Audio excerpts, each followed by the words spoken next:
This is Jim Hill in the early years. Not a well-known face or name in the Maritimes, but he was the director and producer for news, special events, and programs for years.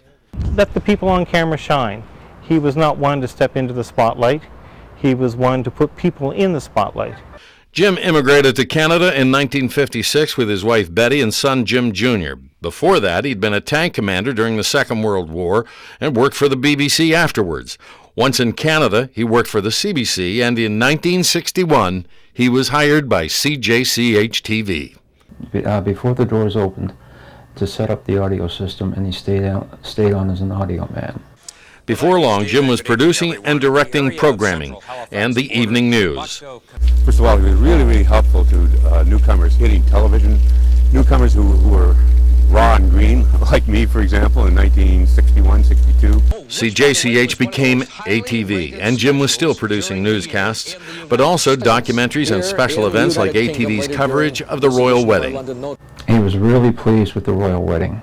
He really enjoyed doing that. He understood the business inside and out and every aspect of the business, not just one side. He understood how the talent felt. He understood from a producer-director standpoint.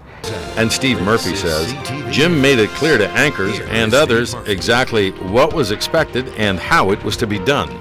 He gave orders pretty well. He was pretty persuasive. Because he was a British gentleman, he generally sounded pretty curt, and he didn't hesitate to raise his voice when necessary. Jim was a pioneer who stayed in touch. Jim Hill Sr. was one of the people that helped build this place. He was in broadcasting before a lot of people around here were even alive. Jim produced and directed well-known programs like Wonder Why, but his biggest hit runs every year to this day, Christmas Daddies, and he was the last daddy who was there when the program was created in 1964. I was there the night, around 64, I guess it would be, 1964, sitting in the Lion's Head Tavern in North End, Halifax with Jim and a sales guy from radio named Jack Dalton. And they talked about this idea of having a benefit show for kids. And I never thought anything more about it. I thought it was just beer talking, right? Harris was on air for the first show. Okay, this will be a one-shot thing. Little did we know. Jim was Christmas Daddies. It was just that simple.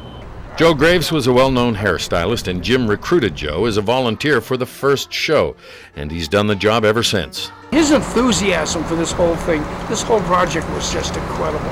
Steve is host of Christmas Daddies and began working on the show back in the early 1980s when he came to ATV. Were it not for Jim, I and a lot of people like me would not be involved in Christmas Daddies. Steve says the show has raised somewhere between $25 and $30 million since that first Sunday 46 years ago and has helped hundreds of thousands of kids, and it grew. Jim did have a life outside of television, though. As a friend, as a neighbor, he was my dad's best friend, and wonderful golfer, loved his scotch, creative man. I enjoyed his company immensely.